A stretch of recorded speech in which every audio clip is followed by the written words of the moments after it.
नमस्कार, मी स्वाती गोडसे. अन्नदाता यांच्या खास शेतकरी बांधवांच्या बातमीपत्रात आपल्या सगळ्यांचं स्वागत. तर आज आपण मोत्यांची शेतीची यशोगाथा जाणून घेणार आहोत, त्याचबरोबर गार्डनच्या टिप्स देखील जाणून घेणार आहोत, तसंच बाजारभाव देखील जाणून घ्यायचा आहे. चला तर मग सुरुवात करूयात अन्नदाता टॉप 18 ने. मान्सून भारतात दाखल होण्यास आता अवघा काही तासांचा अवधी राहिला आहे. मान्सूनने श्रीलंका पार केली असून येत्या 24 ते 30 तासांमध्ये तो केरळमध्ये दाखल होईल असा अंदाज भारतीय हवामान खात्याने वर्तवला आहे. सिंधुदुर्ग आणि रत्नागिरी जिल्ह्याला मान्सूनपूर्व पावसाने झोडपले. ढगांचा गडगडाट आणि विजांच्या कडकडाटासह पावसाला सुरुवात. समुद्रातली मासेमारी थांबली.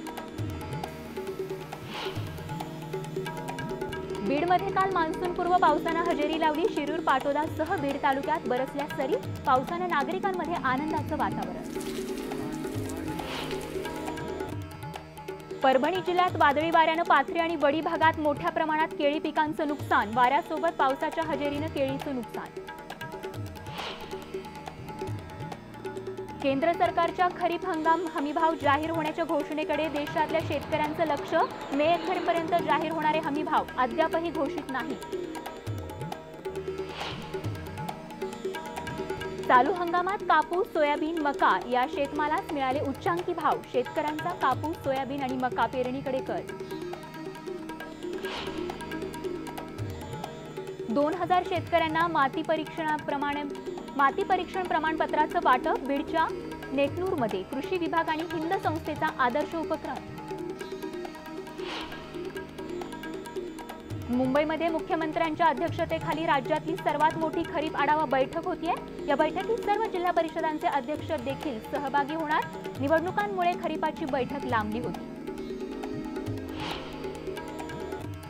राज्याचे कृषी आयुक्त सुहास दिवसे यांनी राज्यातल्या सर्व मोठ्या शेतकरी उत्पादक कंपन्यांना अर्थात सह्याद्री फार्म्सला दिली भेट. सह्याद्री कामांची केली पाहणी आणि त्यानंतर आयुक्त निशब्द म्हणत व्यक्त केलं समाधान. अध्यक्ष विलास शिंदेंकडून घेतली मोलाची माहिती. चालू हंगामात देशात बफर साठ्यापेक्षा 3.4 पट जास्त अन्नधान्याचा साठा. आरबीआयचे गव्हर्नर शक्तिकांत दास यांची माहिती. कांदा बाजारातल्या अफवांवर विश्वास न ठेवण्याचं शेतमाल आणि कांदा बाजार तज्ज्ञांचं आवाहन. नाफेडच्या कांदा खरेदीनं बाजार स्थिर आणि अस्थिरही होणार नाही. नारायणगाव टोमॅटो मार्केटमध्ये टोमॅटोला उच्चांकी 20 ते 30 रुपये किलोचा भाव. वाढत्या उष्णतेने उत्तर भारतातून मागणी मिळत आहे उच्चांकी भाव. नाफेडकडून अवघा 50,000 टन कांदा खरेदी होणार आहे. 50,000 टन कांदा देशात एका दिवशी वापरला जातो. त्यामुळे शेतकऱ्यांनी कांदा विक्रीसाठी पॅनिक होऊ नये. जून ते सप्टेंबर दरम्यान शेतकऱ्यांना चांगला भाव मिळेल असा दीपक चव्हाणांचा शेतकऱ्यांना आवाहन.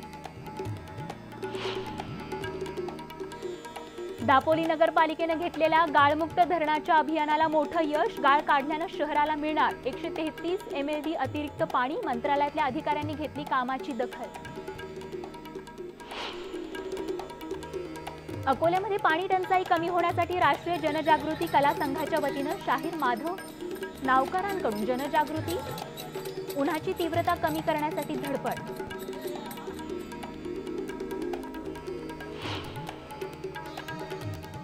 दुष्काळाचे चटके बसल्यानं शेळ्या मेंढ्यांना कडुलिंबाचा पाला खाण्याची वेळ. लिंबाचा पाला खाऊन शेळ्या मेंढ्यांचा जगण्याचा प्रयत्न.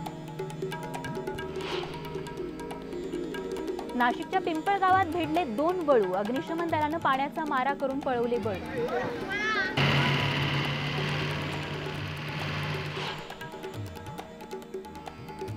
अहमदनगर लोसर गावात नव्या सुनांचं स्वागत करण्याची अनोखी पद्धत. गाव एक कुटुंब म्हणत राहण्यासाठी सुनांच्या सन्मानाची परंपरा गेल्या कित्येक वर्षांपासून सुरू.